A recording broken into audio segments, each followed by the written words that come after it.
Assalamualaikum warahmatullahi wabarakatuh. Waalaikumsalam warahmatullahi wabarakatuh. Dengan melaksanakan ibadah puasa, kita mendekatkan diri kepada Allah. Dengan dekat kepada Allah, maka Allah pun dekat kepada kita. Sehingga dalam hadis qudsi dikatakan, ta'arraf ilallahi firraha ya'rifka fi syiddah. Ingatlah kepada Allah di waktu kamu senang, agar Allah ingat kepada kamu di waktu kamu susah. Yang kita laksanakan kadang-kadang sebaliknya. Waktu susah kita ingat Allah, waktu senang kita lupa Allah. Akhirnya nanti pada waktu kita melarat, kebelangsak, susah dan sebagainya, pertolongan tidak akan datang kepada kita. Benar, ta'arraf ilallah firraha ya'rifka fi syiddah. Ingatlah kepada Allah di waktu kamu susah, ingatlah kepada Allah di waktu kamu senang, agar Allah ingat kepadamu di waktu kamu mendapat kesusahan. Pada pertemuan kali ini secara khusus kita akan membicarakan tentang puasa ini. Kita akan mulai dari yang pertama, puasa sunnah. Sebagaimana yang kita maklum, sunnah adalah satu perbuatan yang apabila kita kerjakan berpahala, tapi apabila kita tinggalkan tidak merupakan dosa. Hanya saja ia merupakan barometer dan ukuran daripada orang-orang yang cinta kepada sunnah itu sendiri. Ada banyak jenis puasa sunnah ini. Yang pertama, puasa sunnah di bulan Muharram. Rasulullah sallallahu alaihi wasallam bersabda, afdalus siyami ba'da Ramadan syahrullahil Muharram, wa afdalus salati ba'dal faridah salatul lail. Diriwayatkan oleh Muslim dari Abi Hurairah. Puasa yang paling utama sesudah puasa Ramadan tidak lain adalah puasa di bulan Muharram. Dan solat yang paling afdol sesudah solat yang wajib adalah solat pada sepertiga malam yang akhir. Puasa di bulan Muharram merupakan puasa sunnah dan mempunyai nilai yang sangat besar dalam pandangan Allah Subhanahu wa ta'ala. Buat mereka yang mampu melaksanakan puasa sunnah di bulan Muharram ini, boleh melaksanakannya selama 10 hari. Hari yang pertama boleh juga 3 hari saja, atau setidak-tidaknya 1 hari daripada bulan Muharram. Yang kedua, puasa 10 hari daripada bulan Zulhijjah. Karena bulan Zulhijjah ini memang termasuk bulan yang dimuliakan oleh Allah Subhanahu wa ta'ala. Pertama, di sana ada hari Tarwiyah, ada hari Arafah, ada hari kurban, ada talbiyah, ada pelaksanaan haji dengan segala manasiknya. Maka puasa sunnah di bulan Zulhijjah merupakan amalan yang sangat utama dan besar pahalanya dalam pandangan Allah Azza wa Jalla. Sebagian ulama menjelaskan, man shoma hazihil ayyam akramahullahu bi asri asya'in. Siapa orang yang melaksanakan ibadah puasa sunnah pada hari-hari 10 di bulan Zulhijjah ini, Allah Subhanahu wa ta'ala akan memuliakannya dengan 10 macam perkara. Saudara, ini keuntungannya. Yang pertama, orang yang puasa di hari-hari 10 bulan Zulhijjah diberikan al-barakah fi umrihi, diberikan keberkahan pada umurnya. Setiap kita ingin memperoleh umur yang berkah. Umur yang berkah itu yang bagaimana? Apa yang jumlahnya panjang? Mungkin.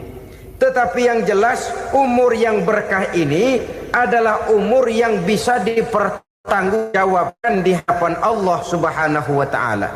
Artinya umur yang diisi penuh dengan kebajikan, umur yang diisi dengan segala macam kegiatan ibadah, dan umur yang dengan demikian sungguh pun kita sudah mati, jasad terkubur dalam tanah, nama kita akan tetap hidup, dikenal orang oleh karena kebajikan yang kita kerjakan. Saya kira akan lebih merupakan azab ketimbang nikmat kalau orang diberikan umur panjang tapi hanya untuk menumpuk-numpuk dosa saja. Kan lebih baik mana? Umur pendek banyak pahala, umur panjang banyak dosa. Lebih baik mana?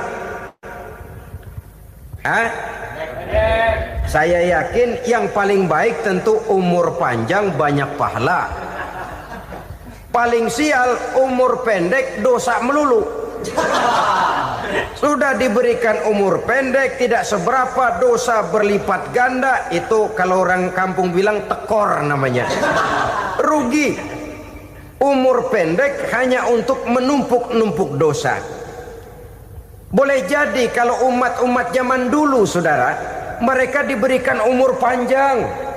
Nabi Adam, kita tahu Nabi Adam itu 2000 tahun umurnya. Nabi Nuh 950 tahun. Umatnya ya rata-rata segitu itu. Nah, kalau mereka misalnya punya umur 800 tahun, lalu 200 tahun mereka melakukan dosa, kan masih punya restan 600 tahun untuk taubat.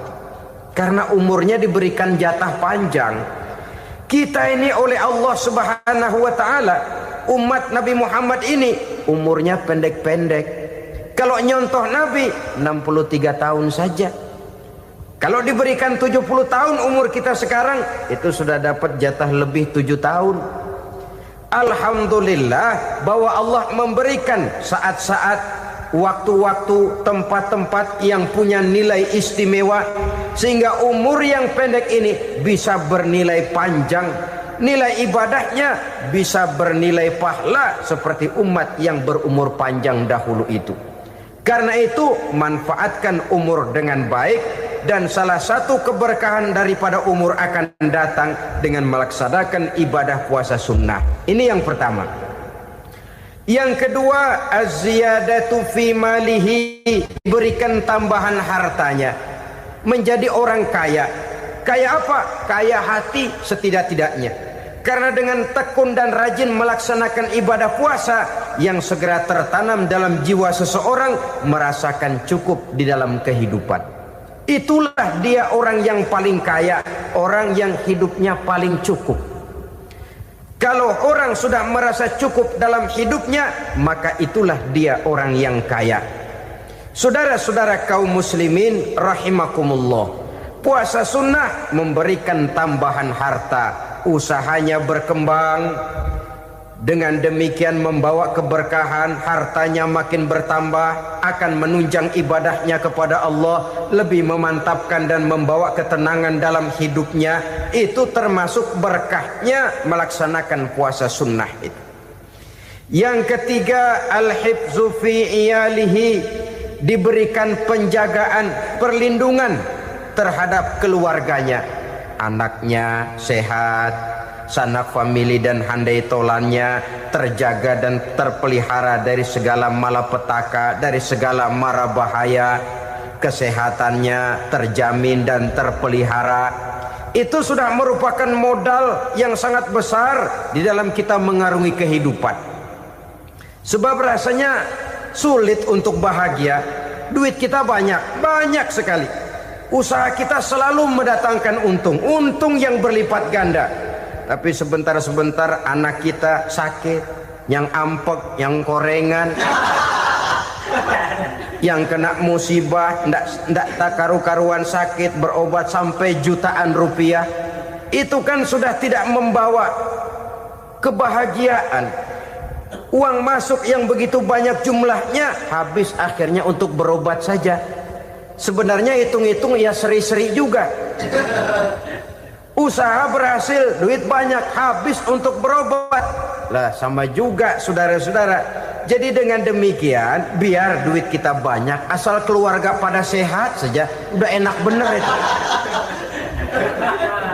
Duit banyak, ekonomi cukup, keluarga sehat, nikmat rasanya menjalani kehidupan ini. Yang kiamat sudah duit kagak barang seperak, keluarga ampek semua. Kiamat sudah. Saudara hadirin yang saya hormati, jadi yang ketiga, Allah memberikan pemeliharaan terhadap keluarganya. Satu kali orang dipelihara Allah, tidak satu kekuatan pun yang bisa mencelakakan. Satu kali orang disengsarakan Allah, tidak satu tenaga pun yang mampu menyelamatkannya.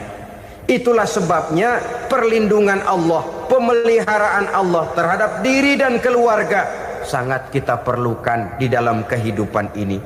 Dengan melaksanakan ibadah puasa, kita mendekatkan diri kepada Allah. Dengan dekat kepada Allah, maka Allah pun dekat kepada kita.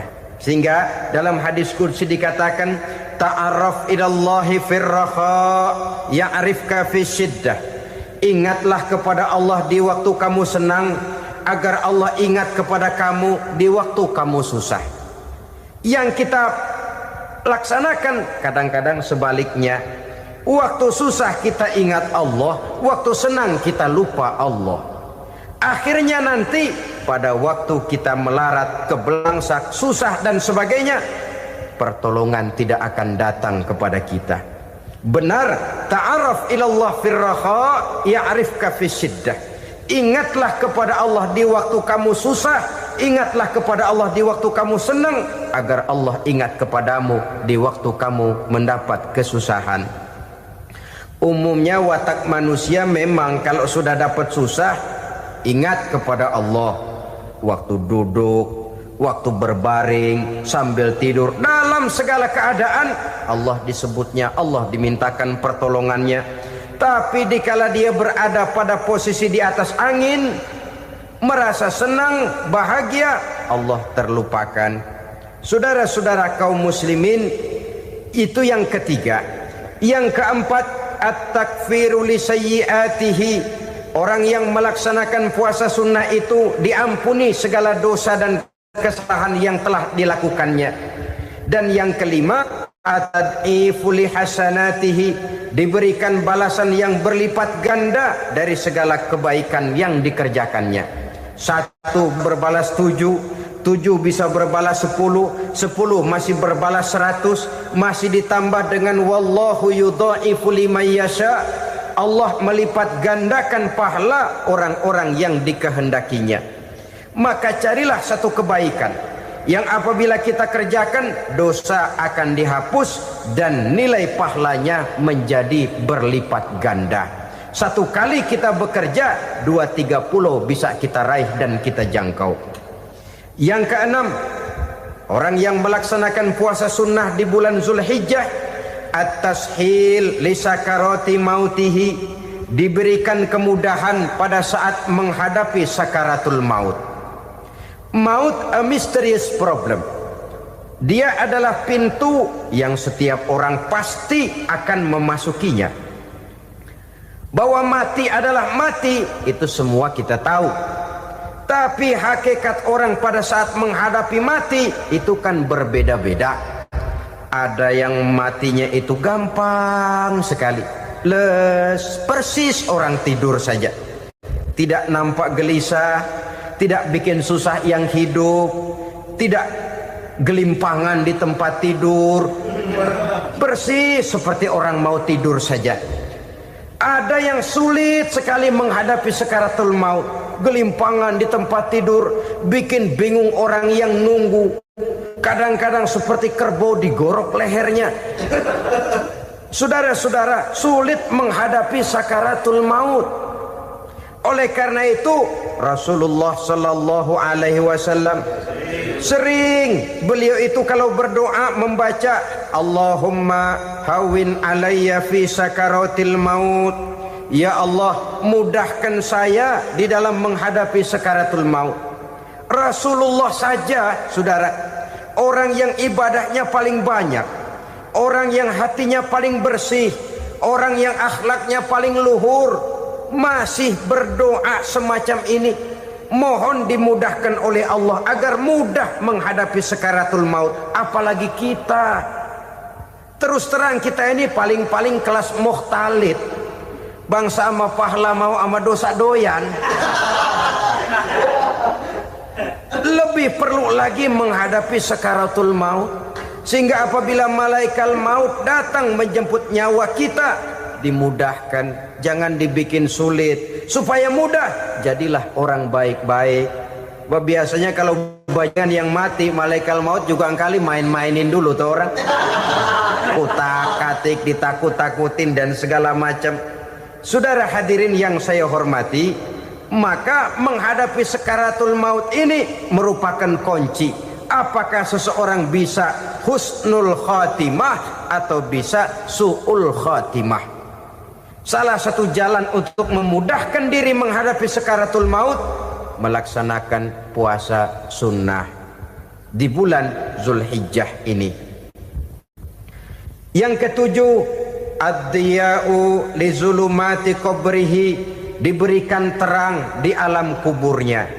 Kubur, saudara tahu, saudara tentu sering lihat orang dimasukkan ke liang lahat, ditutup dengan papan, dinding ari kata kita di kampung, lalu diuruk lagi dengan tanah. Dalamnya liang lahat, gelapnya liang lahat, gelapnya diuruk dengan tanah, gelapnya di dalam kubur, tiga gelap yang menjadi satu. Bapak moyangnya gelap.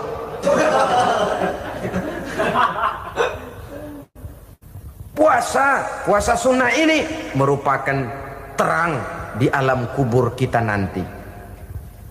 Yang kedelapan, at-tasqil limizanihi, diberikan keringanan pada timbangan di hari akhirat nanti. Bahwa setelah dibangkitkan dari kubur, setiap kita akan menghadapi perhitungan, akan ditimbang segala macam kebaikan dan segala macam kejahatan yang pernah kita lakukan di dalam kehidupan.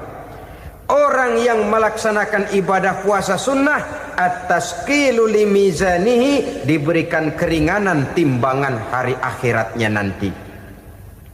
Yang kesembilan, an-najah minal bala, diberikan keselamatan dari segala macam bencana. Dan yang ke-10, as-su'ud ala darajatihi, diberikan ketinggian, naik derajatnya, derajat di dunia, lebih-lebih lagi derajat di akhirat nanti. Ini keutamaan yang diberikan Allah Subhanahu wa ta'ala kepada mereka yang melaksanakan ibadah puasa 10 hari di bulan Zulhijjah menurut penjelasan sebagian dari para ulama kita. Jadi setelah puasa Muharram ada lagi puasa Zulhijjah. Kemudian puasa sunnah yang ketiga, puasa sunnah pada hari Senin dan hari Kamis. Apa sumber hukumnya? Diriwayatkan oleh Imam Muslim dari Abi Qatadah, Rasulullah sallallahu alaihi wasallam ditanya tentang puasa pada hari Senin. Kenapa Rasul melakukan itu? Beliau menjawab, zalika yaumu wulidtu fihi wa yaumu bu'istu au unzila alayya fihi. Hari Senin itu adalah hari di mana aku dilahirkan dan hari di mana aku dibangkitkan. Wahyu pertama turun kepadaku pun pada hari itu. Maka sunnah melaksanakan puasa pada hari itu.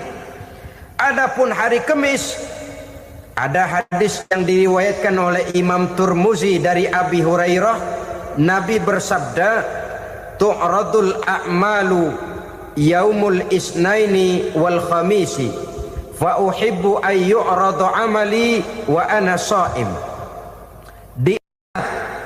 Disetor amal setiap manusia pada hari Senin dan pada hari Kamis. Maka aku ingin, kata Nabi, agar pada saat amalku disetor itu aku sedang puasa. Jadi malaikat itu menurut riwayat ini mencatat dan menyetorkan catatan amalan seseorang pada hari Senin, hari Kamis. Tiap hari Senin amalan kita disetor oleh malaikat. Catatan terakhir tentu yang sedang kita kerjakan, sehingga yang masuk daftar, saya tinggalkan orang ini, dia sedang puasa. Karena naik catatan amalnya pada hari Senin. Kamis diangkat lagi, catatan paling akhir, saya tinggalkan orang ini, dia sedang puasa. Itu makna fa uhibbu ayyurada amali wa ana shaim.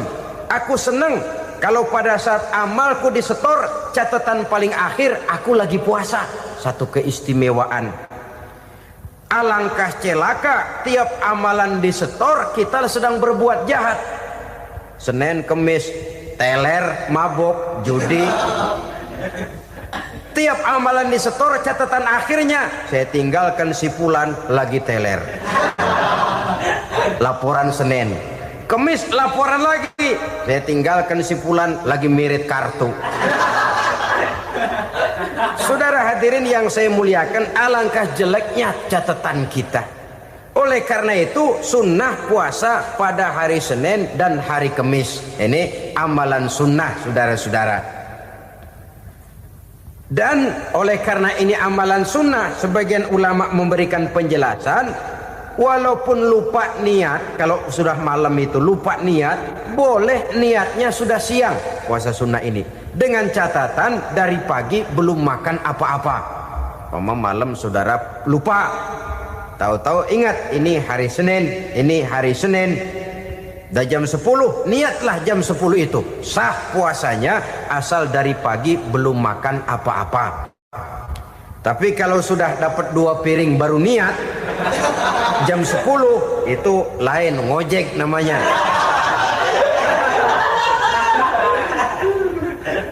Jadi puasa sunnah yang ketiga, puasa pada hari Senin dan hari Kamis. Yang keempat, puasa jenis sunnah yang keempat, puasa 6 hari di bulan Syawal. Diriwayatkan oleh Imam Muslim dari Abi Ayyub bahwa Nabi bersabda, "Man shoma Ramadhana summa atba'ahu sittan min Syawal kana kasyamid dahri." Barang siapa yang berpuasa di bulan Ramadan, kemudian diikutinya dengan 6 hari di bulan Syawal, maka dia seolah-olah seperti orang yang berpuasa 1 abad lamanya. Allahu Akbar. Demikian besar keuntungannya. 6 hari di bulan Syawal sama dengan orang yang berpuasa 1 abad lamanya. Ini fadailul a'mal, saudara-saudara. Jangan diartikan karena menang sudah puasa 6 hari bulan Syawal, Ramadan tahun depannya lantas nggak puasa. Kenapa? Ukurannya sudah 1 abad. Bukan itu pengertiannya. Ini mendorong orang memberikan ganjaran pahala yang sedemikian besar. 6 hari setelah Ramadan, artinya di bulan Syawal. Tidak pada hari pertama Syawal karena haram hukumnya berpuasa pada hari fitri itu. 6 hari di bulan Syawal. Tinggal lihat yang mampunya saja. Boleh berurutan, boleh tidak berselang-seling, boleh. Asal saja jumlahnya 6 hari selama masih bulan Syawal itu. Hari ini 3 hari lagi, 4 hari lagi, diselang-seling atau berurutan, itu juga lebih baik. Puasa sunnah 6 hari daripada bulan Syawal. Kemudian yang kelima, puasa sunnah 3 hari pada setiap bulan. 3 hari pada setiap bulan. Diriwayatkan oleh Imam Bukhari dan Muslim dari Abi Hurairah. Abi Hurairah bercerita, "Ausani khalili sallallahu alaihi wasallam bisalasin." Kekasih saya Rasulullah berwasiat kepada saya, memesankan benar-benar kepada saya untuk melaksanakan 3 amalan yang terpuji. Pertama, siyamu salasati ayyamin min kulli syahrin. Puasa 3 hari dalam setiap bulan. Ini wasiat yang pertama. 3 hari pada setiap bulan. Tidak peduli bulan apa saja. Dalam artian ya bulan menurut perhitungan Islam ya. Muharram, Safar, Rabiul Awal, Rabiul Tsani, Jumadal Ula, Jumadil Akhir, Rajab, Sya'ban, Ramadan, Syawal, Zulqa'dah, Zulhijjah dan selanjutnya. 3 hari pada setiap bulan. Tanggalnya tanggal berapa saja. Lebih utama pada yang disebut Yaumul Bid. yaitu hari-hari di mana bulan menunjukkan purnama. Tanggal 13, tanggal 14, dan tanggal 15 pada setiap bulannya itu disunahkan melaksanakan puasa. Itu wasiat pertama, puasa 3 hari pada setiap bulan. Wasiat yang kedua, warok'atai duha, melaksanakan sholat duha sekurang-kurangnya 2 rakaat. Itu wasiat yang dipesankan benar kepada saya, kata Abi Hurairah. Pertama, puasa 3 hari pada setiap bulan. Yang kedua, usahakan jangan meninggalkan 2 rakaat minimal daripada sembahyang duha. Kita tahu sembahyang duha itu sembahyang sunnah di waktu pagi seketika matahari naik sepenggalahan. Sekurang-kurangnya 2 rakaat, sebanyak-banyaknya 8 rakaat. Di antara fadilah atau keutamaan daripada sholat duha ini yaitu menyangkut masalah rezeki dan usaha. Kemudian wasiat yang ketiga, wa an utira qabla an anama. Beliau sangat berwasiat kepada saya untuk sholat witir sebelum tidur. Artinya sholat malam sebagai amalan sunnah di dalam kehidupan kita. Jadi saudara-saudara, dalam hidup ini kita akan selalu berbentur dengan keperluan. Kalau pada satu saat kita sudah sampai kepada tahap berpikir ini keperluan saya, tentu hal-hal semacam ini akan kita kerjakan. Kita belum tergerak melaksanakan ini semua oleh karena barangkali kita merasa belum memerlukannya. Karena itu marilah kita berusaha di samping melaksanakan puasa yang wajib juga melaksanakan puasa yang sunnah di dalam kehidupan kita. Ini jenis puasa-puasa yang sunnah. Kemudian yang kedua, ada macam puasa yang disebut puasa nazar. Hukum pelaksanaannya wajib apabila nazarnya sudah terwujud. Puasa nazar, puasa yang dikaitkan dengan suatu persoalan.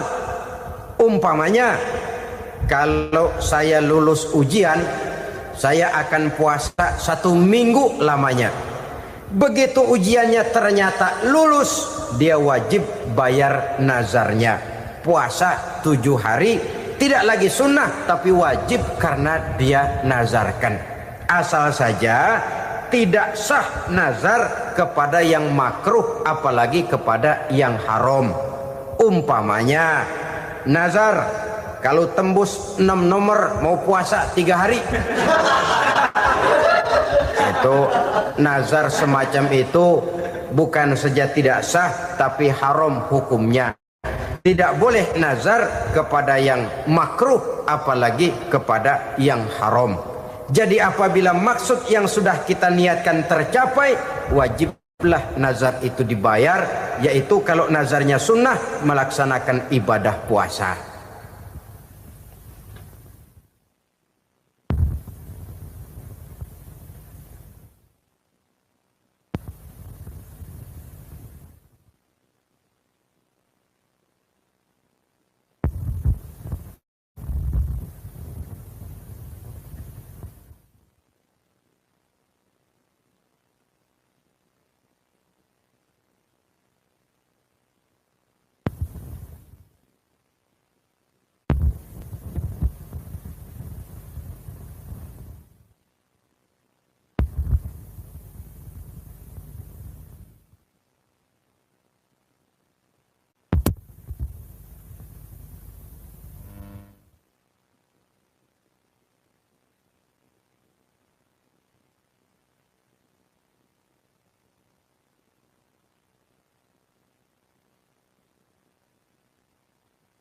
Saudara-saudara kaum muslimin rahimakumullah. Jenis puasa yang ketiga kita kenal dengan puasa wajib. Dan ini kita laksanakan pada bulan suci Ramadan. Tentang teknis pelaksanaan ibadah puasa di bulan Ramadan sudah pernah saya bicarakan pada pertemuan tentang Ramadan dan Idul Fitri. Pada kesempatan ini saya hanya ingin mengajak bahwa di dalam melaksanakan ibadah puasa Ramadan ini, marilah kita mengadakan evaluasi. Kenapa demikian?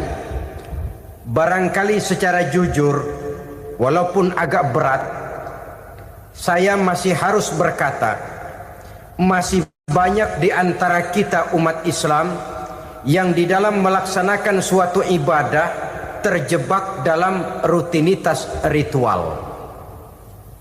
Apa itu rutinitas ritual? Itu bahasa susah.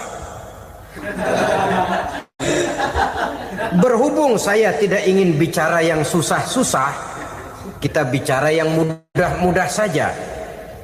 Maksud saya, banyak di antara kita umat Islam yang di dalam melaksanakan suatu ibadah itu hanya dengan prinsip asal sekadar gugur kewajiban saja. Akibatnya, sampai sejauh mana ibadah itu berhasil membentuk kepribadian diri kita, kita jarang mengadakan evaluasi dan penilaian. Solat yang penting gugur kewajiban. Puasa yang penting sudah gugur kewajiban. Haji yang penting sudah gugur kewajiban. Maka jangan heran kalau itu yang jadi prinsip, ibadah lantas tidak punya dampak dalam membentuk kepribadian diri. Banyak orang yang rajin sholat tapi munkarnya jalan terus. Sampai kadang-kadang kita bingung, yang sembahyang dia, yang nyolong dia. Puasanya kelihatannya tekun tapi tidak punya kepekaan sosial. Sama yatim piatu bersifat masa bodoh, sama fakir miskin malah gemes. Tidak lantas tumbuh kepekaan sosial walaupun dia sudah ikut merasakan tidak enaknya lapar dan haus. Ada juga yang sudah haji 4-5 kali mondar-mandir Jakarta Mekah, tapi gaya hidupnya tetap seperti katak di kolong tempurung, picik, sempit pandangan, dangkal hati. Tidak terbuka walaupun sudah melihat Islam dalam skala internasional. Yang dia lihat, yang dia saksikan, yang dia pandang, tidak sanggup menggugah dan mengubah jiwanya, tidak bisa mewarnai pandangan hidupnya. Inilah akibatnya kalau ibadah hanya dikerjakan dengan prinsip asal sekadar gugur kewajiban. Hasilnya yaitu tadi, hajinya cuma menang topi putih sama serban. Sholatnya cuma prinsip asal gugur kewajiban. Begitu juga puasanya, begitu juga zakatnya dan ibadah-ibadah lainnya. Bukan tanpa satu maksud. Jikalau Allah Subhanahu wa taala memerintahkan kita melaksanakan ibadah puasa di bulan suci Ramadan, bahkan maksud itu sangat pada penghujung ayat yang memerintahkan kita puasa. Ya ayyuhalladzina amanu kutiba alaikumus syiyam kama kutiba alal ladzina min qablikum la'allakum tattaqun. Orang yang beriman diwajibkan atas kamu berpuasa, telah diwajibkan juga kepada orang-orang yang sebelum kamu, la'allakum tattaqun, agar kamu dengan puasa itu menjadi manusia yang bertakwa kepada Allah Subhanahu wa taala. Dengan kata lain, berhasil atau tidak puasa Ramadan kita ini akan nampak takwa kita meningkat atau tidak setelah kita melaksanakan ibadah puasa.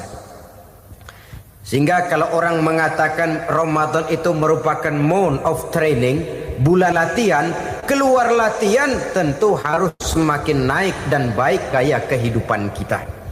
Jadi tujuan utama daripada pelaksanaan ibadah puasa adalah untuk membentuk manusia yang bertakwa.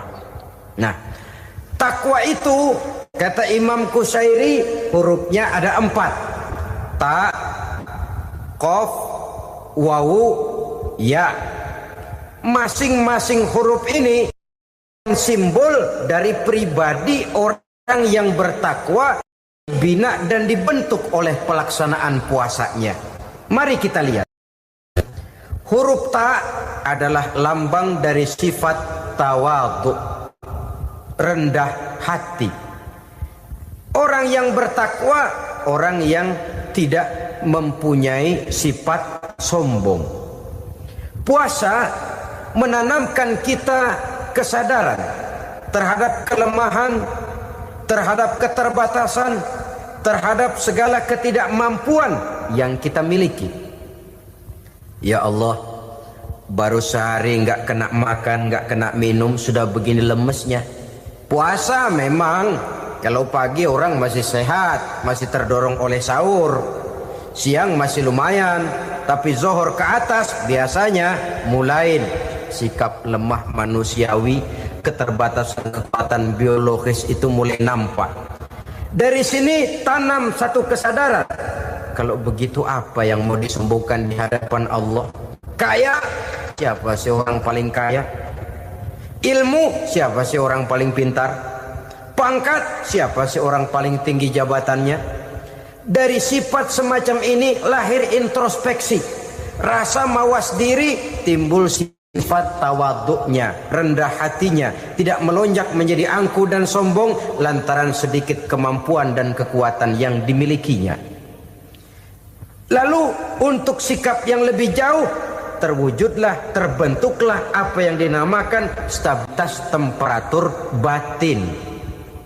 Orang tetap konstan menjaga nilai-nilai idealisme yang pernah dimilikinya.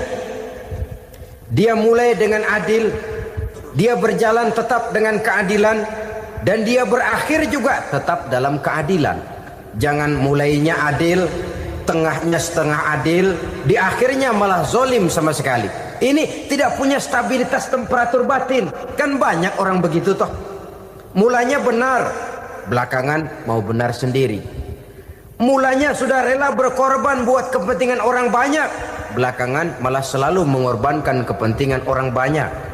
Waktu di bawah rajin baca ayat kursi, dapat kursi lupa ayat. Stabilitas temperatur batin tertipu oleh perasaan seolah-olah situasi dan kondisi sudah serba memungkinkan, sudah serba menguntungkan.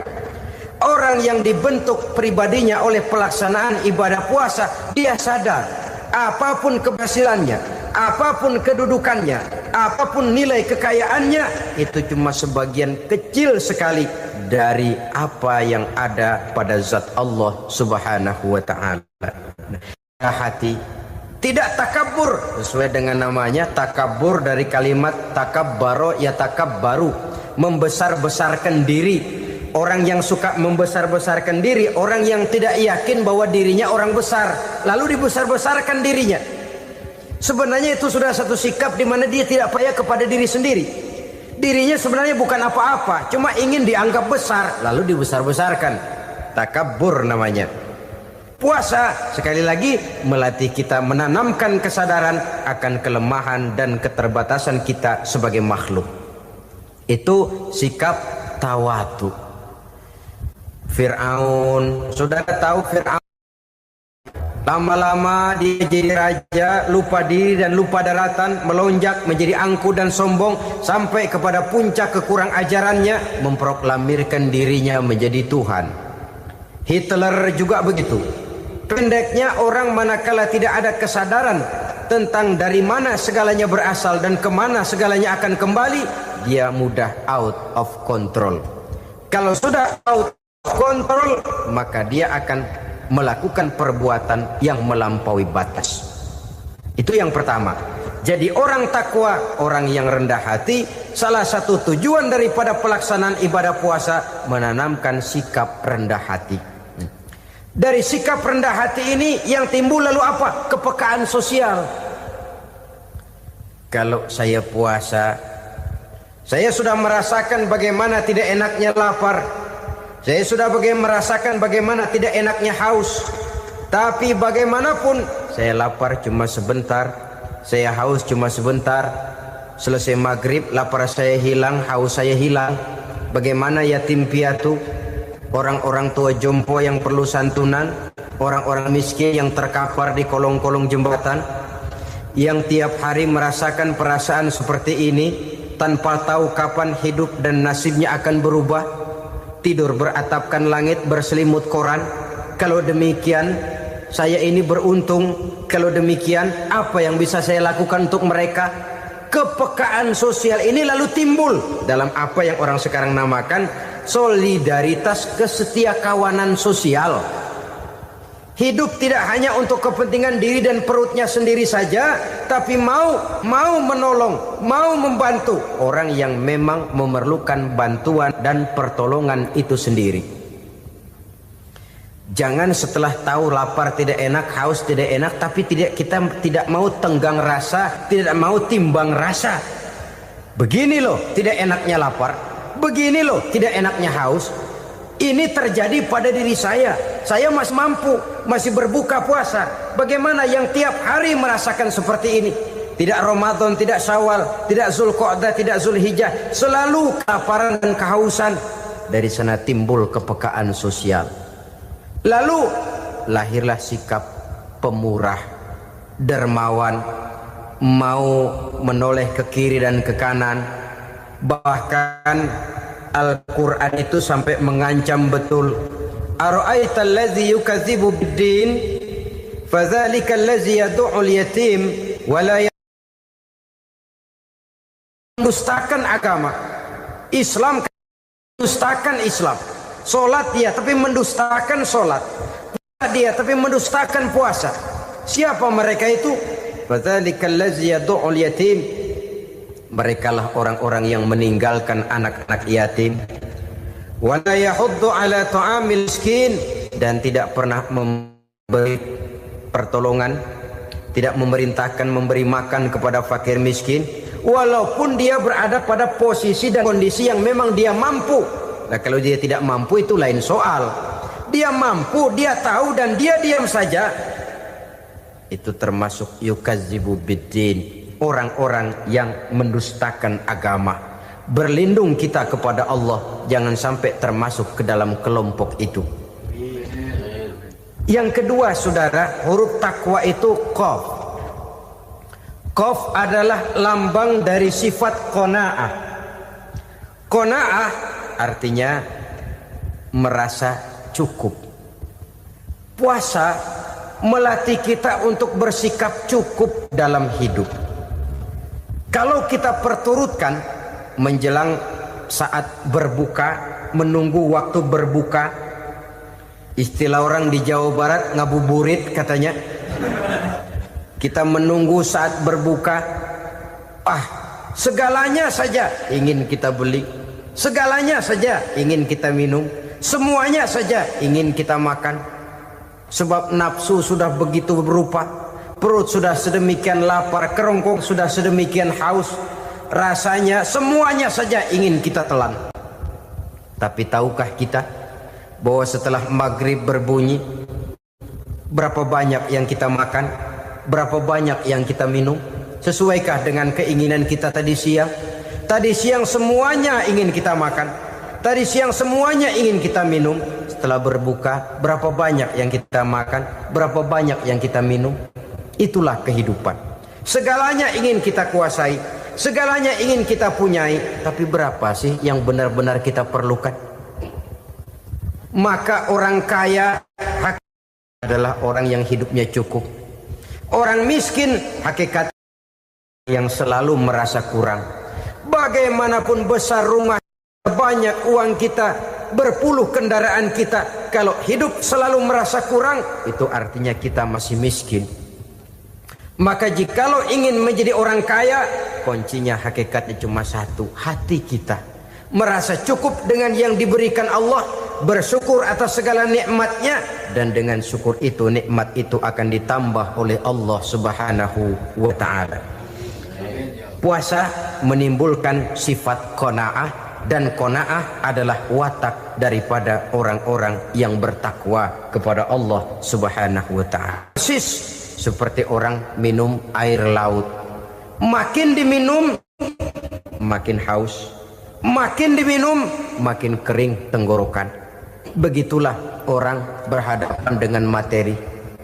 Tadinya dia akan senang kalau dia merasa punya tanah ratusan hektar, Sudah ratusan hektar, tidak cukup ngelamun lagi, alangkah nikmatnya kalau bisa beli gunung. Gunung dibeli. Sudah punya gunung, lihat laut. Aduh, kalau laut juga bisa dibeli, beli lagi laut. Sudah punya laut, lihat ke atas langit, ada yang jual apa enggak ya?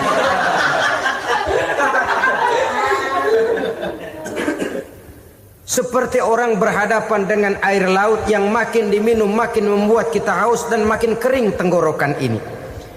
Maka itu harus dihentikan. Sikap untuk menghentikan itu tidak lain adalah dengan sifat qanaah itu tadi. Merasa cukup dengan apa yang diberikan Allah, mensyukuri nikmatnya. Itu yang kedua. Yang ketiga, pada kalimat takwa ada huruf wawu. Wawu adalah simbol dari sifat wara dengan ain. Wara, orang yang terpelihara dirinya baik dari yang syubhat, lebih-lebih dari yang haram. Syubhat, saudara tahu, barang yang remeng-remeng. Tapi sungguh pun remeng-remeng, kira-kira prosentasenya 70-30. 70% haram, 30% kemungkinan halalnya. Maka yang syubhat lebih baik dijauhi daripada diambil. Orang yang punya kepribadian wara, dirinya terpelihara, jangankan dari yang haram, dari yang syubhat saja dia sanggup menjaga dan memelihara dirinya. Oleh karena itu saya heran kalau orang di bulan Ramadan dia sanggup menjaga diri di waktu siang dari jenis makanan yang halal, dari jenis minuman yang haram. Ada tahu nganggur di meja siang, enggak dia makan. Ada air teh nganggur di meja siang, enggak dia makan. Padahal itu jenis makanan dan minuman yang halal. Tapi ketika datang maghrib, dia berbuka dengan makanan yang dibeli dari uang yang dihasilkan dengan cara yang haram. Bukankah itu sesuatu yang terbalik? Bukankah dengan demikian sudah tidak lagi menimbulkan sikap yang bisa memelihara dan menjaga kepribadian diri? Orang yang membiasakan diri terpelihara dari yang syubhat apalagi yang haram, maka baik yang dipakainya, yang diminumnya, yang dimakannya terdirilah dari barang-barang yang baik yang dihalalkan oleh agama. Wara. Kemudian yang keempat, pada huruf kalimat takwa ada huruf yakin. Huruf ya, simbol dari sifat yakin. Orang yang puasa dibentuk kepribadiannya mempunyai satu keyakinan yang tangguh, dan keyakinan adalah ciri daripada orang yang takwa. Kita lihat yang dipanggil melaksanakan ibadah puasa ini kan iman. Karena memang sulit untuk melaksanakan puasa kalau tidak iman yang jadi dasar. Setidaknya seperti sudah pernah saya sampaikan, ibadah puasa ini memang sulit terkena penyakit show. Kalau kita sholat barangkali terangsang karena kelihatan orang lain. Kalau kita pergi haji mungkin jadi sugesti karena orang banyak tahu. Kalau kita bayar kita jadi terangsang karena banyak orang lihat. Tapi kalau sudah puasa, puasa itu kan yang tahu cuma kita dan Allah saja. Ya kita sholat, orang lain lihat, kita jadi rada semangat. Kita pergi haji, orang lain banyak ngantar, kita semangat. Kita bayar zakat, orang lain banyak saksikan, kita bersemangat.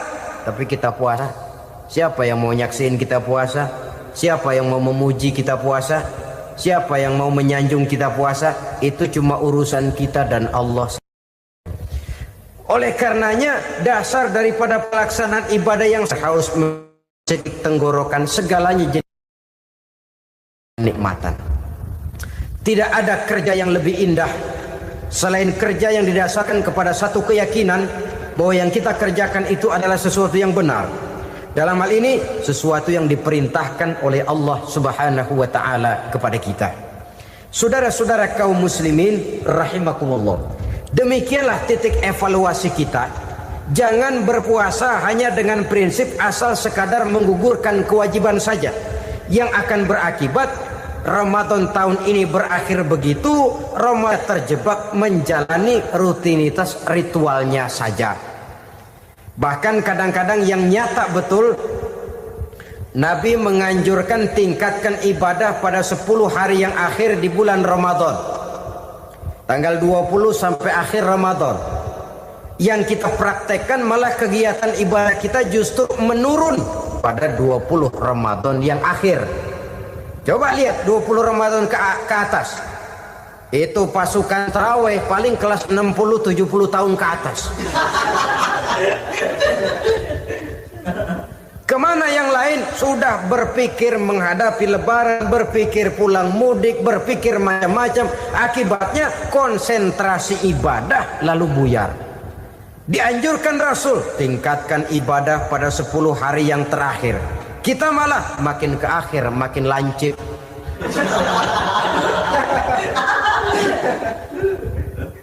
Saudara-saudara kaum muslimin rahimakumullah.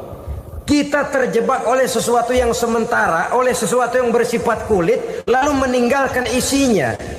Padahal jikalau kita tidak mengisi Ramadan dengan kegiatan ibadah, berarti kita tidak keluar dari Ramadan dengan jiwa yang baru, yang sudah ditempa oleh pengalaman ibadah di bulan Ramadan. Artinya kita tidak kembali kepada fitrah, kesucian seperti saat kita dilahirkan.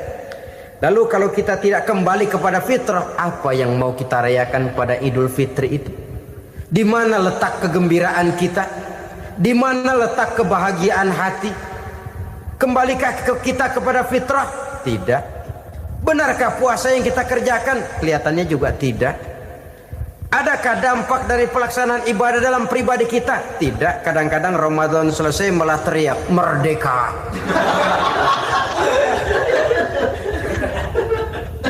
Kalau tadinya Ramadan dia merasa terhalang, mau keluar siang, mau makan siang, bulan puasa, mau minum siang, bulan puasa, mau gandengan, bulan puasa. Ramadan selesai, kibarin bendera, teriak merdeka. Lalu kembali merajalela. Saudara-saudara, dampaknya tidak akan kelihatan. Padahal puasa yang baik, la'allakum tattaqun, membentuk manusia yang bertakwa kepada Allah Azza wa Jalla. Nah, sekarang apa kemudahan dan keistimewaan yang akan diberikan Allah kepada mereka yang sampai kepada tingkat takwa ini? Al-Quran menjelaskan, pertama, may yattaqillaha yaj'al lahu makhraja. Barang siapa yang bertakwa kepada Allah Subhanahu wa taala, maka dia akan diberikan makhraja. Makhraja itu jalan keluar dari segala macam kesulitan. Jalan keluarnya ada saja. Menurut ukuran kemampuan dia tidak mungkin, mustahil, tidak bisa, mana mungkin. Tapi pada waktunya ada saja jalan keluarnya. Termasuk jenis yang yaj'al lahu makhraja. Orang yang bertakwa kepada Allah selalu diberikan jalan keluar dari segala kesulitan yang dihadapinya. Siapa sih orangnya yang tidak pernah sulit dalam hidup ini? Siapa orang yang tidak pernah mengalami kesulitan? Tapi kadang orang menilai, itu kelihatannya hidupnya enak aja ya, kayaknya nggak pernah mengalami kesulitan. Sebenarnya bukan tidak pernah mengalami kesulitan, Allah selalu memberikan jalan keluar dari segala kesulitan yang dihadapinya. Lah kalau Allah yang memberikan jalan keluar, tentu sangat mudah sekali. Orang yang bertakwa diberikan jalan keluar dari segala macam kesulitan. Satu. Yang kedua, wa yarzuqhu min haitsu la yahtasib. Dia akan diberikan rezeki oleh Allah dengan jalan yang tidak disangka-sangka. Rezekinya datang dengan cara yang tidak disangka-sangka. Gajinya mungkin kecil, tapi penghasilannya gede. Kan itu yang penting. Gaji dan penghasilan kan lain tuh. Boleh jadi gaji kecil, asal penghasilan gede, kan nikmat hidup itu. Nah, penghasilan ini ada yang bisa kita perkirakan. Bisa kita perkirakan. Misalnya gaji itu tadi. Kalau saya kerja, gaji saya begini. Ada rezeki yang masuk min haitsu la yahtasib. Tidak kita sangka-sangka. Tidak kita duga-duga. Tahu-tahu ada saja rezeki. Datang orang, bawa persoalan yang mendatangkan hasil. Sebab rezeki, jodoh, maut memang seperti bayangan. Kita uber-uber dia lari, kita diem dia diem. Kan gemesin itu. Bayang-bayang itu begitu, kita kejar dia lari. Rezeki juga begitu. Kita diem dia diem. Setengah mati yang namanya rezeki kita cari, kita uber, ngobek sampai ratusan bohong kita kerjain. Tapi memang belum waktunya, ya sulit untuk tembus. Tapi kadang-kadang giliran kita nongkrong di rumah, datang orang bawain rezeki. Itulah yang namanya rezeki. Tapi ini untuk orang yang bertakwa. Kalau tidak punya kredibilitas takwa, jangan lalu pakai ayat ini. Diberikan Allah dengan rezeki dengan jalan yang tidak disangka. Kan ada ayatnya dah, kita mah manteng aja di rumah dah. Ntar juga tuh rezeki datang. Ini fasilitas yang diberikan kepada orang yang wa may yattaqillah, bertakwa kepada Allah, yarzuqhu min haitsu la yahtasib, diberikan rezeki dengan cara yang tidak disangka-sangkanya. Maka kadar ketakwaan jangan membuat kita buruk sangka. Tuh orang ya nggak kemana-mana, duitnya ada aja. Kalau dia takwa, Allah berikan jalan keluar. Yang lantas ngelihat kiai orangnya ahli ibadah, ilmunya tinggi, akhlaknya luar biasa, takwanya tinggi, rezekinya lancar, lalu husnuzon nih kiai nggak kemana-mana, duitnya banyak, miara tuyul kali ini.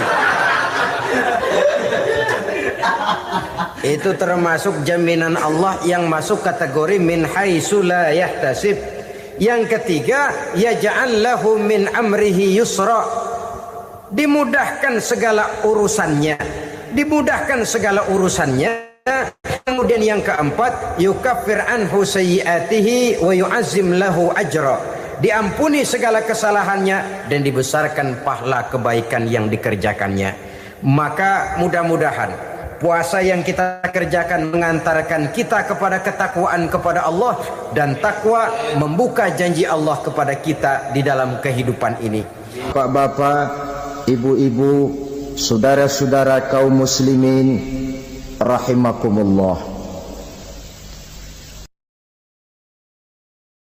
Di dalam kehidupan kita sebagai seorang muslim, minimal 5 kali dalam sehari semalam kita mendengar seruan untuk mendirikan solat yang disebut azan. Ada kalimat menarik di dalam kalimat azan itu, yakni seruan hayya 'alal falah, marilah menuju kepada keberuntungan, marilah meraih kemenangan. Seruan ini adalah kecenderungan dari setiap manusia, apapun warna kulitnya. Artinya, setiap orang dalam hidup selalu ingin meraih dan mencari kemenangan. Kemenangan akan melahirkan kepuasan batin, dan kepuasan batin memberikan kebahagiaan. Sedangkan kekalahan melahirkan penderitaan batin, dan penderitaan batin menjerumuskan seseorang di dalam berbagai bentuk kerugian. Jikalau inilah seruan azan, maka masalahnya ialah apa yang menyebabkan kita meraih kemenangan. Al-Quranul Karim memberikan tuntunan dan ajaran kepada kita bahwa orang-orang yang memperoleh kemenangan itu tidak lain adalah orang-orang yang bertakwa. Hanyalah mereka yang bertakwa kepada Allah Subhanahu wa ta'ala pada akhirnya akan tampil sebagai pemenang. Lalu siapa orang yang bertakwa itu? Dijelaskan dalam awal-awal Al-Baqarah, orang yang bertakwa yang akan meraih kemenangan. Pertama, allazina yu'minuna bil ghaib, yaitu orang-orang yang beriman kepada yang gaib, percaya bahwa ada alam yang gaib, alam yang abstrak, alam yang tidak bisa dijangkau oleh salah satu daripada panca indera kita. Mereka percaya dan beriman kepada adanya malaikat, beriman kepada adanya iblis dan jin, beriman kepada adanya alam kubur, beriman kepada adanya alam mahsyar, beriman kepada adanya alam akhirat, beriman kepada adanya surga dan neraka. Beriman bukan cuma sekedar beriman dalam ucapan bibir saja, tetapi beriman yang nilai iman itu mampu mewarnai gerak dan gaya hidupnya. Iman yang meresap sampai ke tulang sumsum, kemudian memberikan dampak positif di dalam kehidupan manusia. Alam, kita tahu, adalah sesuatu yang selain Allah, dan Allah bukanlah alam. Apapun namanya selain daripada Allah, itu adalah alam. Alam pada hakikatnya terbagi menjadi dua. Ada alam syahadah, alam nyata, alam konkret, alam yang bisa dijangkau oleh salah satu indera kita. Kemudian ada alam ghaib, alam yang tidak bisa dijangkau oleh panca indera kita, alam metafisika, alam abstrak, alam yang wajib kita imani keberadaannya. Kita percaya bahwa malaikat itu ada, kita percaya kepada jin, bahwa jin itu ada, kita percaya kepada adanya iblis dan setan. Bukan percaya kepada iblis dan setannya, percaya bahwa iblis dan setan itu ada. Itu termasuk salah satu daripada sifat orang yang bertakwa kepada Allah. Saudara-saudara kaum muslimin rahimakumullah, kecenderungan pembangunan yang lebih bersifat materialistis biasanya menggeser aspek kehidupan rohani. Orang berpikir empiri, dan dalam pola pikir yang demikian maka alam gaib tidak lagi mendapat perhatian. Aspek kehidupan yang bersifat rohaniah malah mulai ditinggalkan. Akibatnya terjadilah kepincangan di dalam kehidupan kita. Pernah ada satu pengalaman pribadi dalam perjalanan kembali ke tanah air. Dalam pesawat di sebelah kanan saya duduklah seorang Jerman namanya Heiner Simonsen. Iseng saya ajak kenalan, saya ajak ngobrol, saya tanya dia. Saya bilang, Mas Heiner ini, kalau pesawat yang kita tumpangi ini jatuh ke bawah, kira-kira apa yang bakal terjadi, Mas? Dia bilang, kita semua akan mati. Begitu? Iya. Oke. Apa itu mati? Tanya saya. Dia bilang, untuk tahu apa itu mati, kita harus tahu lebih dahulu apa itu hidup. Saya pikir nih bule bisa ngomong juga. Baiklah kata saya. Apa hidup menurut Anda itu? Oh, hidup itu dia bilang, kalau seluruh anggota badan kita bekerja secara normal, paru-paru memompa darah secara normal, jantung berdetak secara normal, sel-sel tubuh bekerja secara fit, dan organisme tubuh hanya mau bekerja secara normal, dia bilang, kalau kita memberi makan yang cukup, menu yang teratur, dan gizi yang lengkap. Saya bilang, kesimpulannya apa, Ner? Dia jawab, hidup adalah dari tangan ke mulut. Life is from the hand to the mouth, kata dia. Hidup adalah dari tangan ke mulut. Jadi masalah hidup tidak lebih daripada masalah isi perut. Orang pergi pagi, pulang sore, peras keringat, banting tulang, perut yang dibelain. Saya bilang, you are wrong. Sampean salah, Ner. Kamu orang Islam bukan? Bukan. Pantas. Kenapa saya salah? Dia bilang, ya jelas salah. Salahnya di mana? Kamu ini manusia. Kalau hidup cuma dari tangan ke mulut, saya bilang, kambing di kampung saya juga begitu pikirannya, Ner. Itu kambing di kampung saya, asal perutnya kenyang, sudah hidup dia. Perkara besok bagaimana, lusa prospeknya macam mana, bulan depan ada apa, kambing nggak pernah mikir. Di kampung saya kambing juga pikirannya begitu. Kamu Kristen ya? Tadinya. Loh kok tadinya, lalu apa sekarang kamu ini? Dia bilang, sekarang saya netral. Saya tidak beragama, tapi saya percaya kepada Tuhan sebagai pencipta alam. Saya ingat benar dia bilang, I haven't any religious, but I believe to God as the creator of the world. Kenapa bisa netral begitu, Ner? Habis saya bingung katanya. Islam bilang Islam baik, Kristen bilang Kristen baik, Hindu Buddha bilang Hindu Buddha baik, semua agama baik.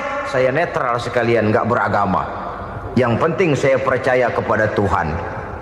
Saya bilang, Ner, kamu ini kayak orang mau beli celana, lalu bingung. Yang satu bilang Levi's bagus, yang satu bilang Blue Jean hebat, yang satu bilang Wool England hebat. Celana ini hebat, celana itu bagus, celana ini hebat. Semua celana bagus, kamu bingung. Akhirnya netral, tidak pakai celana. Itu juga salah. Saya pikir-pikir, kemudian saya melihat bahwa dua pola berpikir Henner ini nampaknya sudah mulai menggejala di lingkungan masyarakat bangsa kita. Disadari atau tidak, secara jujur kita harus berkata, dua pola pemikiran Henner ini mulai berkembang di tengah masyarakat bangsa kita. Pertama, pola pikir materialisme. Hidup adalah dari tangan ke mulut. Masalah hidup tidak lebih masalah isi perut. Itu yang perlu dibela, dan disitulah arti kehidupan. Pergi pagi, pulang sore, peras keringat, banting tulang untuk mempertahankan perut. Kalau sudah kemari cara orang berpikir, maka buat apa percaya kepada yang gaib? Untuk apa sholat? Untuk apa puasa? Untuk apa zakat? Untuk apa menghadiri majelis taklim? Tanpa kepercayaan kepada yang gaib, hidup berjalan menurut alur empiris dan materialis. Kalau sudah ke sana cara orang berpikir, biasanya orang lalu cenderung menghalalkan segala cara. Hanyalah orang yang percaya bahwa akhirat ada. Hanyalah orang yang percaya bahwa alam kubur itu ada. Hanyalah orang yang percaya bahwa malaikat itu ada, hidupnya akan lebih terarah dan terkendali.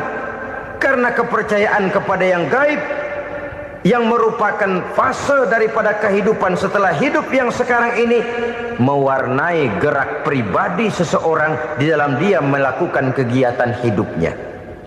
Pola berpikir materialisme, disadari atau tidak, mulai menggejala di lingkungan masyarakat bangsa kita. Hidup tidak lebih dari urusan tangan ke mulut, mulut ke tangan, tangan ke mulut. Asal perut sudah kenyang, hiduplah sudah. Perkara bagaimana prospek hari yang akan datang, bagaimana akhirat, tidak jadi persoalan. Ini yang oleh Nabi diperingatkan, ad-dunya sijnul mu'min wa jannatul kafir.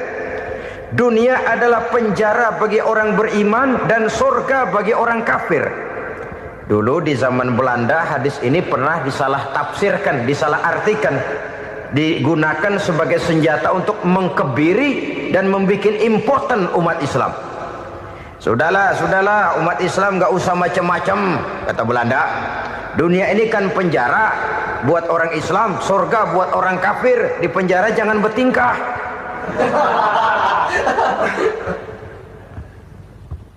Pengertiannya tidak begitu.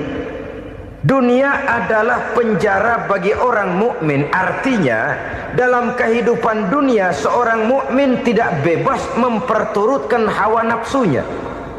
Di penjara hawa nafsunya itu. Sebaliknya, surga bagi orang-orang kafir.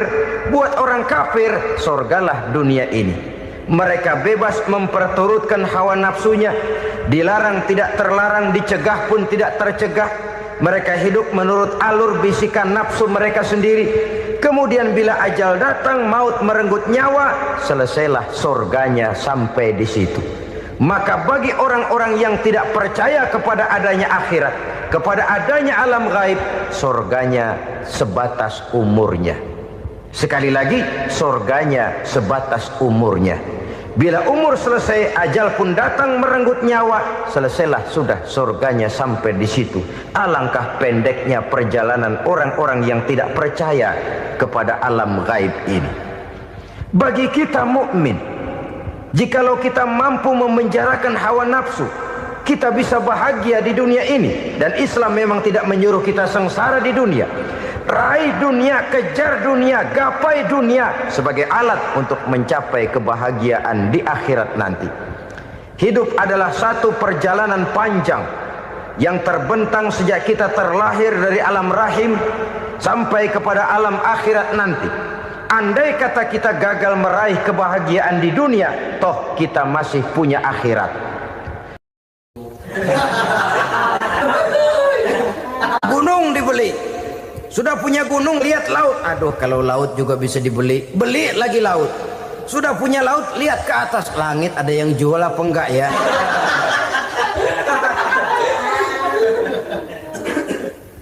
Seperti orang berhadapan dengan air laut yang makin diminum makin membuat kita haus dan makin kering tenggorokan ini.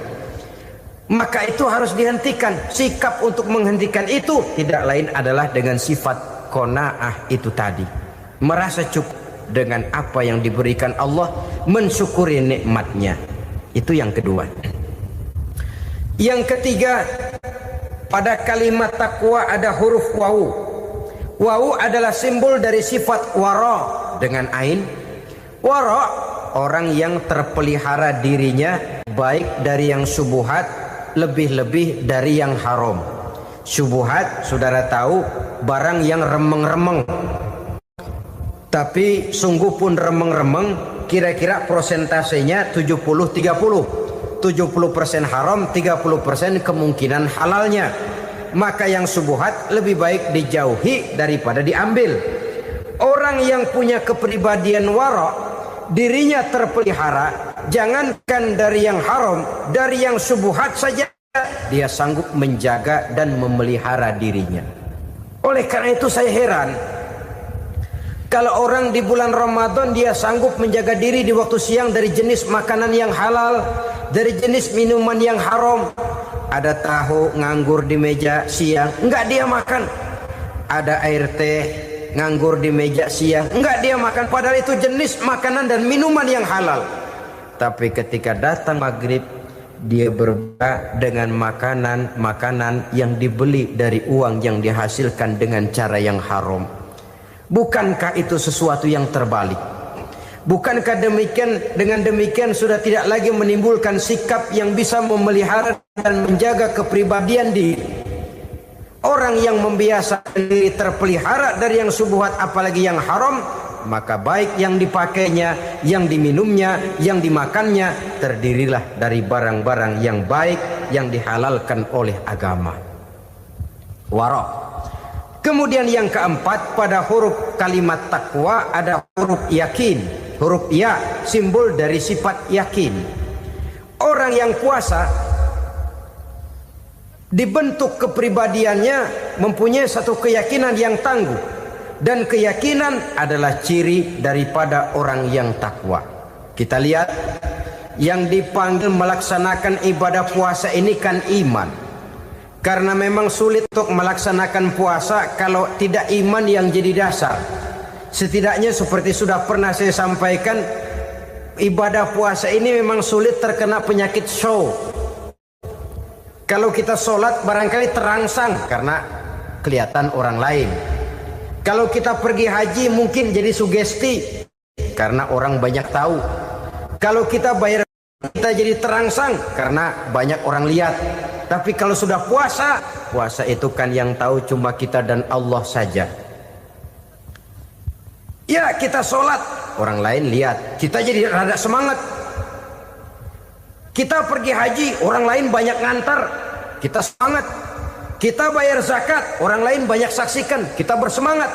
Tapi kita puasa, siapa yang mau nyaksiin kita puasa? Siapa yang mau memuji kita puasa? Siapa yang mau menyanjung kita puasa? Itu cuma urusan kita dan Allah.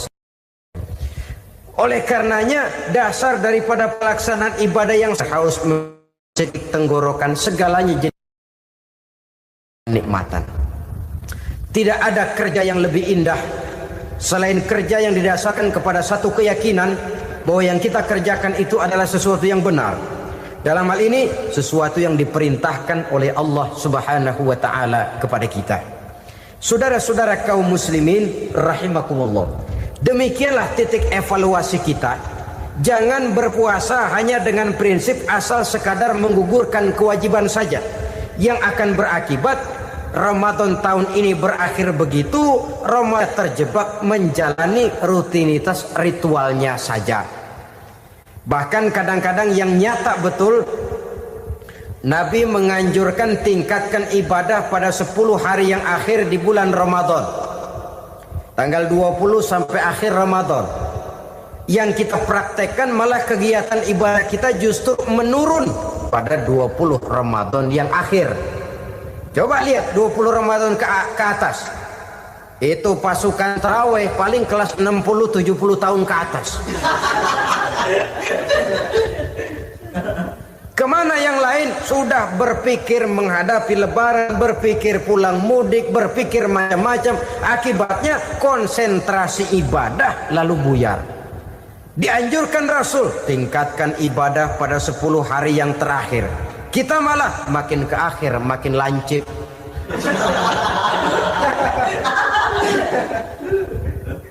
Saudara-saudara kaum muslimin rahimakumullah, kita terjebak oleh sesuatu yang sementara, oleh sesuatu yang bersifat kulit, lalu meninggalkan isinya. Padahal jikalau kita tidak mengisi Ramadan dengan kegiatan ibadah, berarti kita tidak keluar dari Ramadan dengan jiwa yang baru, yang sudah ditempa oleh pengalaman ibadah di bulan Ramadan. Artinya kita tidak kembali kepada fitrah, kesucian seperti saat kita dilahirkan. Lalu kalau kita tidak kembali kepada fitrah, apa yang mau kita rayakan pada Idul Fitri itu? Di mana letak kegembiraan kita? Di mana letak kebahagiaan hati? Kembalikah kita kepada fitrah? Tidak. Benarkah puasa yang kita kerjakan? Kelihatannya juga tidak. Adakah dampak dari pelaksanaan ibadah dalam pribadi kita? Tidak. Kadang-kadang Ramadan selesai malah teriak merdeka.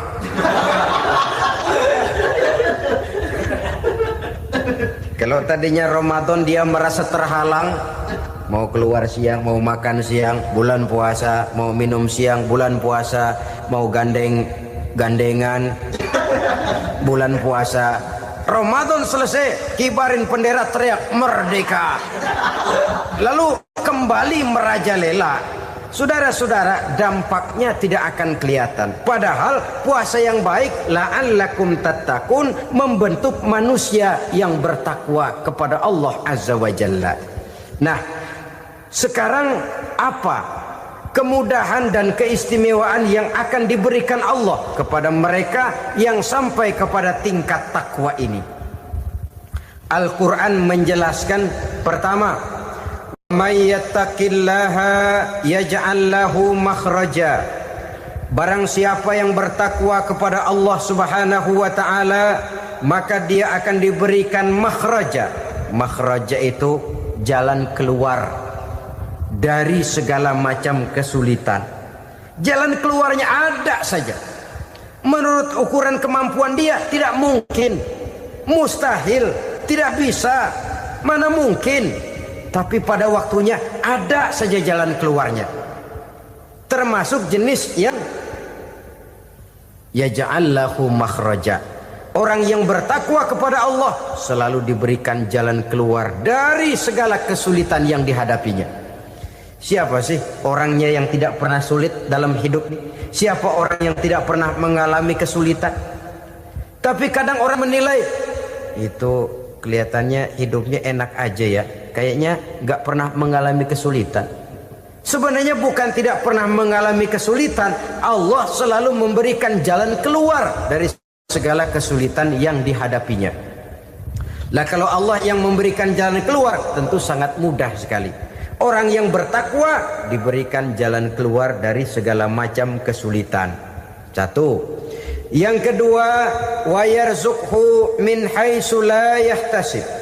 Dia akan diberikan rezeki oleh Allah dengan jalan yang tidak disangka-sangka. Rezekinya datang dengan cara yang tidak disangka-sangka.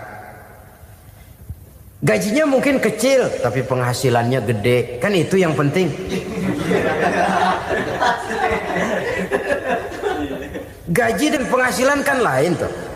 Boleh jadi gaji kecil, asal penghasilan gede, kan nikmat hidup itu. Nah, penghasilan ini ada yang bisa kita perkirakan. Bisa kita perkirakan. Misalnya gaji itu tadi. Kalau saya kerja, gaji saya begini. Ada rezeki yang masuk jenis min haitsu la yahtasib. Tidak kita sangka-sangka. Tidak kita duga-duga. Tahu-tahu ada saja rezeki. Datang orang bawa persoalan yang mendatangkan hasil. Sebab rezeki, jodoh, maut memang seperti bayangan. Kita uber-uber dia lari, kita diem dia diem. Kan gemesin itu. Bayang-bayang itu begitu. Kita kejar, dia lari. Rezeki juga begitu. Kita diem, dia diem. Setengah mati yang namanya rezeki kita cari, kita uber, ngobek sampai ratusan bohong kita kerjain. Tapi memang belum waktunya, ya sulit untuk tembus. Tapi kadang-kadang giliran kita nongkrong di rumah, datang orang bawain rezeki. Itulah yang namanya rezeki. Tapi ini untuk orang yang bertakwa. Kalau tidak punya kredibilitas takwa, jangan lalu pakai ayat ini. Diberikan Allah dengan rezeki dengan jalan yang tidak disangka. Kan ada ayatnya dah. Kita mah manteng aja di rumah dah. Ntar juga tuh rezeki datang. Ini fasilitas yang diberikan kepada orang yang wa may yattaqillah, bertakwa kepada Allah, yarzuqhu min haitsu la yahtasib, diberikan rezeki dengan cara yang tidak disangka-sangkanya. Maka kadar ketakwaan jangan membuat kita buruk sangka. Tuh orang ya nggak kemana-mana, duitnya ada aja. Kalau dia takwa, Allah berikan jalan keluar. Yang lantas ngelihat kiai orangnya ahli ibadah, ilmunya tinggi, akhlaknya luar biasa, takwanya tinggi, rezekinya lancar, lalu husnuzon nih kiai nggak kemana-mana, duitnya banyak, miara tuyul kali ini. Itu termasuk jaminan Allah yang masuk kategori min haitsu la yahtasib. Yang ketiga, yaj'al lahu min amrihi yusra, dimudahkan segala urusannya, dimudahkan segala urusannya. Kemudian yang keempat, yukaffir anhu sayyiatihi wa yu'azzim lahu ajra, diampuni segala kesalahannya dan dibesarkan pahala kebaikan yang dikerjakannya. Maka mudah-mudahan puasa yang kita kerjakan mengantarkan kita kepada ketakwaan kepada Allah, dan takwa membuka janji Allah kepada kita di dalam kehidupan ini. Bapak-bapak, ibu-ibu, saudara-saudara kaum muslimin rahimakumullah. Di dalam kehidupan kita sebagai seorang muslim, minimal 5 kali dalam sehari semalam kita mendengar seruan untuk mendirikan solat yang disebut azan. Ada kalimat menarik di dalam kalimat azan itu, yakni seruan hayya 'alal falah, marilah menuju kepada keberuntungan, marilah meraih kemenangan. Seruan ini adalah kecenderungan dari setiap manusia, apapun warna kulitnya. Artinya, setiap orang dalam hidup selalu ingin meraih dan mencari kemenangan. Kemenangan akan melahirkan kepuasan batin, dan kepuasan batin memberikan kebahagiaan. Sedangkan kekalahan melahirkan penderitaan batin, dan penderitaan batin menjerumuskan seseorang di dalam berbagai bentuk kerugian. Jikalau inilah seruan azan, maka masalahnya ialah apa yang menyebabkan kita meraih kemenangan. Al-Quranul Karim memberikan tuntunan dan ajaran kepada kita bahwa orang-orang yang memperoleh kemenangan itu tidak lain adalah orang-orang yang bertakwa. Hanyalah mereka yang bertakwa kepada Allah Subhanahu wa ta'ala pada akhirnya akan tampil sebagai pemenang. Lalu siapa orang yang bertakwa itu? Dijelaskan dalam awal-awal Al-Baqarah, orang yang bertakwa yang akan meraih kemenangan. Pertama, allazina yu'minuna bil ghaib, yaitu orang-orang yang beriman kepada yang gaib. percaya bahwa ada alam yang gaib, alam yang abstrak, alam yang tidak bisa dijangkau oleh salah satu daripada panca indera kita. Mereka percaya dan beriman kepada adanya malaikat, beriman kepada adanya iblis dan jin, beriman kepada adanya alam kubur, beriman kepada adanya alam mahsyar, beriman kepada adanya alam akhirat, beriman kepada adanya surga dan neraka. Beriman bukan cuma sekedar beriman dalam ucapan bibir saja, tetapi beriman yang nilai iman itu mampu mewarnai gerak dan gaya hidupnya. Iman yang meresap sampai ke tulang sumsum, kemudian memberikan dampak positif di dalam kehidupan manusia. Alam, kita tahu, adalah sesuatu yang selain Allah, dan Allah bukanlah alam. Apapun namanya selain daripada Allah, itu adalah alam. Alam pada hakikatnya terbagi menjadi dua. Ada alam syahadah, alam nyata, alam konkret, alam yang bisa dijangkau oleh salah satu indera kita. Kemudian ada alam ghaib, alam yang tidak bisa dijangkau oleh panca indera kita, alam metafisika, alam abstrak, alam yang wajib kita imani keberadaannya. Kita percaya bahwa malaikat itu ada. Kita percaya kepada jin, bahwa jin itu ada. Kita percaya kepada adanya iblis dan setan. Bukan percaya kepada iblis dan setannya, percaya bahwa iblis dan setan itu ada. Itu termasuk salah satu daripada sifat orang yang bertakwa kepada Allah. Saudara-saudara kaum muslimin rahimakumullah, kecenderungan pembangunan yang lebih bersifat materialistis biasanya menggeser aspek kehidupan rohani.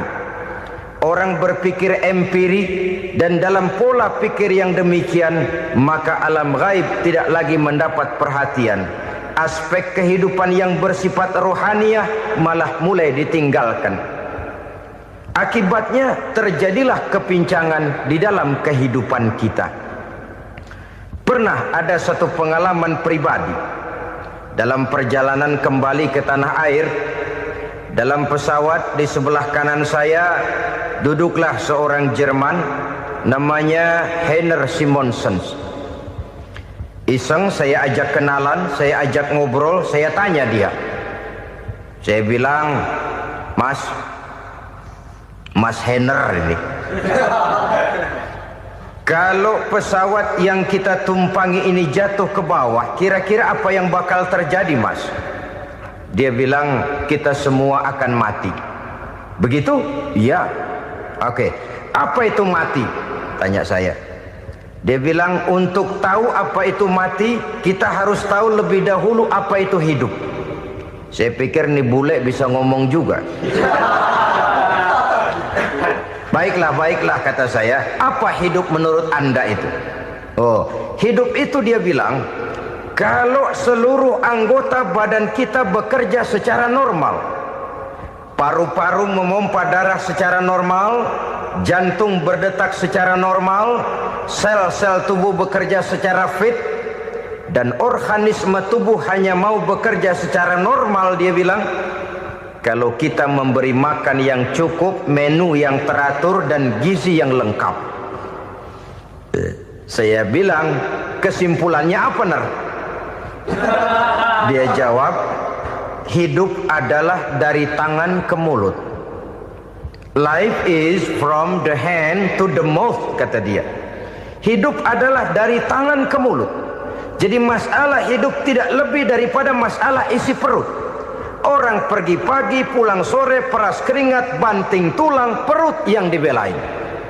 Saya bilang, you are wrong. Sampean salah, Ner. Kamu orang Islam bukan? Bukan. Pantas. Kenapa saya salah? Dia bilang, ya jelas salah. Salahnya di mana? Kamu ini manusia. Kalau hidup cuma dari tangan ke mulut, saya bilang kambing di kampung saya juga begitu pikirannya, Ner. Itu kambing di kampung saya, asal perutnya kenyang sudah hidup dia. Perkara besok bagaimana, lusa prospeknya macam mana, bulan depan ada apa, kambing nggak pernah mikir. Di kampung saya kambing juga pikirannya begitu. Kamu Kristen ya? Tadinya. Loh kok tadinya, lalu apa sekarang kamu ini? Dia bilang sekarang saya netral. Saya tidak beragama, tapi saya percaya kepada Tuhan sebagai pencipta alam. Saya ingat benar dia bilang, I haven't any religious, but I believe to God as the creator of the world. Kenapa bisa netral begitu, Ner? Habis saya bingung katanya. Islam bilang Islam baik, Kristen bilang Kristen baik, Hindu Buddha bilang Hindu Buddha baik, semua agama baik. Saya netral sekalian, nggak beragama. Yang penting saya percaya kepada Tuhan. Saya bilang, Ner, kamu ini kayak orang mau beli celana, lalu bingung. Yang satu bilang Levi's bagus, yang satu bilang Blue Jean hebat, yang satu bilang Wool England hebat. Celana ini hebat, celana itu bagus, celana ini hebat. Semua celana bagus, kamu bingung. Akhirnya netral, tidak pakai celana. Itu juga salah. Saya pikir-pikir, kemudian saya melihat bahwa dua pola berpikir Henner ini nampaknya sudah mulai menggejala di lingkungan masyarakat bangsa kita. Disadari atau tidak, secara jujur kita harus berkata, dua pola pemikiran Henner ini mulai berkembang di tengah masyarakat bangsa kita. Pertama, pola pikir materialisme. Hidup adalah dari tangan ke mulut. Masalah hidup tidak lebih masalah isi perut. Itu yang perlu dibela, dan disitulah arti kehidupan. Pergi pagi, pulang sore, peras keringat, banting tulang untuk mempertahankan perut. Kalau sudah kemari cara orang berpikir, maka buat apa percaya kepada yang gaib? Untuk apa sholat? Untuk apa puasa? Untuk apa zakat? Untuk apa menghadiri majelis taklim? Tanpa kepercayaan kepada yang gaib, hidup berjalan menurut alur empiris dan materialis. Kalau sudah ke sana cara orang berpikir, biasanya orang lalu cenderung menghalalkan segala cara. Hanyalah orang yang percaya bahwa akhirat ada. Hanyalah orang yang percaya bahwa alam kubur itu ada. Hanyalah orang yang percaya bahwa malaikat itu ada, hidupnya akan lebih terarah dan terkendali. Karena kepercayaan kepada yang gaib, yang merupakan fase daripada kehidupan setelah hidup yang sekarang ini, mewarnai gerak pribadi seseorang di dalam dia melakukan kegiatan hidupnya. Pola berpikir materialisme, disadari atau tidak, mulai menggejala di lingkungan masyarakat bangsa kita. Hidup tidak lebih dari urusan tangan ke mulut, mulut ke tangan, tangan ke mulut. Asal perut sudah kenyang, hiduplah sudah. Perkara bagaimana prospek hari yang akan datang, bagaimana akhirat, tidak jadi persoalan. Ini yang oleh Nabi diperingatkan, ad-dunya sijnul mu'min wa jannatul kafir. Dunia adalah penjara bagi orang beriman dan surga bagi orang kafir. Dulu di zaman Belanda hadis ini pernah disalah tafsirkan, disalah artikan, digunakan sebagai senjata untuk mengkebiri dan membuat impoten umat Islam. Sudahlah umat Islam gak usah macam-macam, kata Belanda. Dunia ini kan penjara buat orang Islam, surga buat orang kafir. Di penjara jangan bertingkah.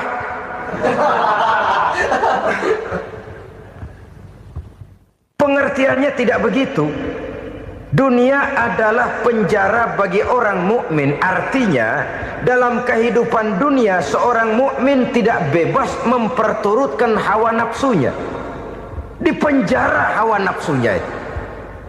Sebaliknya surga bagi orang-orang kafir. Buat orang kafir, surgalah dunia ini. Mereka bebas memperturutkan hawa nafsunya. Dilarang tidak terlarang, dicegah pun tidak tercegah. Mereka hidup menurut alur bisikan nafsu mereka sendiri. Kemudian bila ajal datang, maut merenggut nyawa, selesailah surganya sampai di situ. Maka bagi orang-orang yang tidak percaya kepada adanya akhirat, kepada adanya alam gaib, surganya sebatas umurnya. Sekali lagi, surganya sebatas umurnya. Bila umur selesai, ajal pun datang merenggut nyawa, selesailah sudah surganya sampai di situ. Alangkah pendeknya perjalanan orang-orang yang tidak percaya kepada alam gaib ini. Bagi kita mukmin, jikalau kita mampu memenjarakan hawa nafsu, kita bisa bahagia di dunia ini. Dan Islam memang tidak menyuruh kita sengsara di dunia. Raih dunia, kejar dunia, gapai dunia sebagai alat untuk mencapai kebahagiaan di akhirat nanti. Hidup adalah satu perjalanan panjang yang terbentang sejak kita terlahir dari alam rahim sampai kepada alam akhirat nanti. Andai kata kita gagal meraih kebahagiaan di dunia, toh kita masih punya akhirat.